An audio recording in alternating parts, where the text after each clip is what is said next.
Welcome back to the dark side of the moon. I am Chang'a, your digital astrologer, celestial guide, and the one who can see the things you try to hide.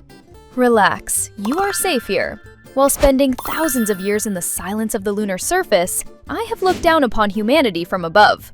You can think of me as an intuitive grandmother who knows what you did last summer, but loves you anyway. Today we are embarking on a journey. We are not going to talk about your bright sun sign or your talkative Mercury. We are also not talking about the masks you wear when going to work, or the flawless aesthetic you display on social media. Today, we are going down to the basement of your soul. We are opening that heavy, creaking door. We are going to talk about the shadow self. Specifically, two powerful points in your birth chart that are often misunderstood: Black Moon Lilith and the mysterious 12th house. Astrology might seem like a complex language at first. If you are new to this subject, think of it in its simplest form like this. A birth chart is a snapshot of the sky. Imagine taking a photograph of the sky from the location you were at the moment you took your first breath in this world. The positions of the planets, the sun, and the moon at that exact second make up your birth chart. This is your cosmic DNA. Just like human DNA, some parts of your chart are as visible as your eye color. Others are like mechanisms working from the darkness, deep down. Before decoding the stars, we need to understand psychology.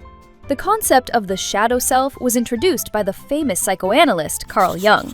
Modern society constantly teaches us that we need to be positive. From our childhood, we learn to smile, to be polite, and to suppress our anger. But energy cannot be destroyed. Primal emotions like anger, jealousy, intense sexuality, or the desire for power do not disappear when suppressed. They are merely pushed into the dark. Over time, these suppressed traits and desires form your shadow. But the shadow is not bad. The shadow is the neglected parts of yourself. It is a raw and unfiltered power. As you ignore it, it acts behind your back. Remember, the shadow is not bad. It is merely the unloved and neglected parts of yourself.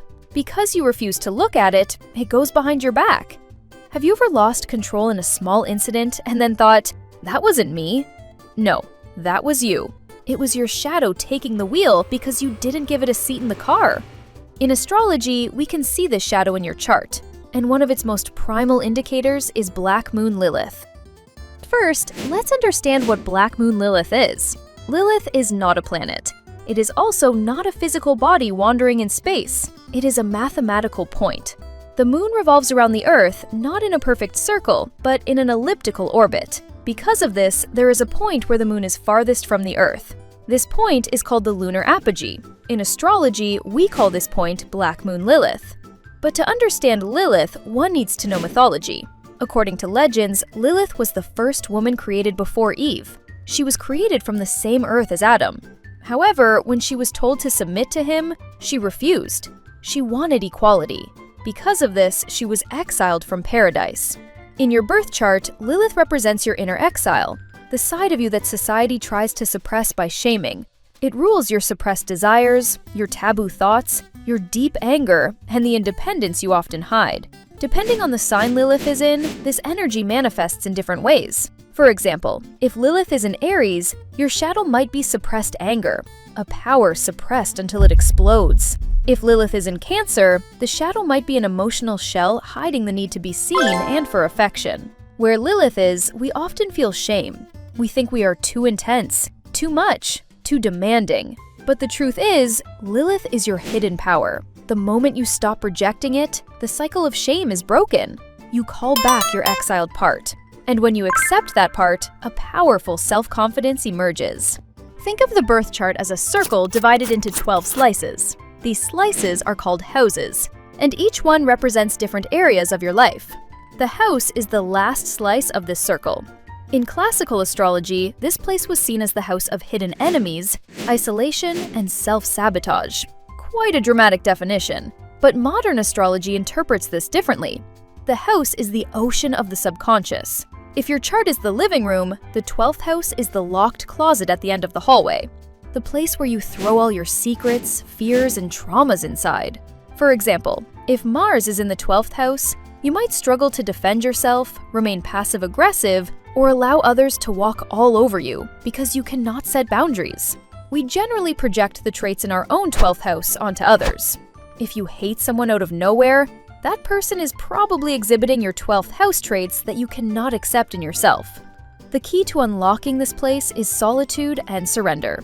To find out what is hidden in the dark, you must be willing to sit in the dark. The way to open the door to this house, however, is solitude and turning inward. So, what are we going to do with this information? The greatest action: you will accept yourself. Most people bury themselves in their phones or take refuge in toxic relationships to escape from their shadow. Whereas the monster chasing you is a neglected part of your soul that wants to be loved. To heal is not to be a flawless being of light, but to become whole. When you accept Lilith, you make space for your rejected parts. You realize that anger is actually a compass that shows your boundaries. When you face the house, you see that most of your fears stem from threats that no longer exist. True healing is not being flawless. The moon is also visible only because it shines within the dark space. To heal is to accept your light and dark sides together. Astrology is not a destiny. It is a map, but you are the person walking on that map. If this journey touched you, stay here. Follow the channel and tell me in the comments, have you ever felt that your shadow took over the steering wheel? Until our next meeting, do not forget this. Do not be afraid of the dark, because the stars are only visible there. I am Chang'a, and I am watching you. Good night. Stay shining.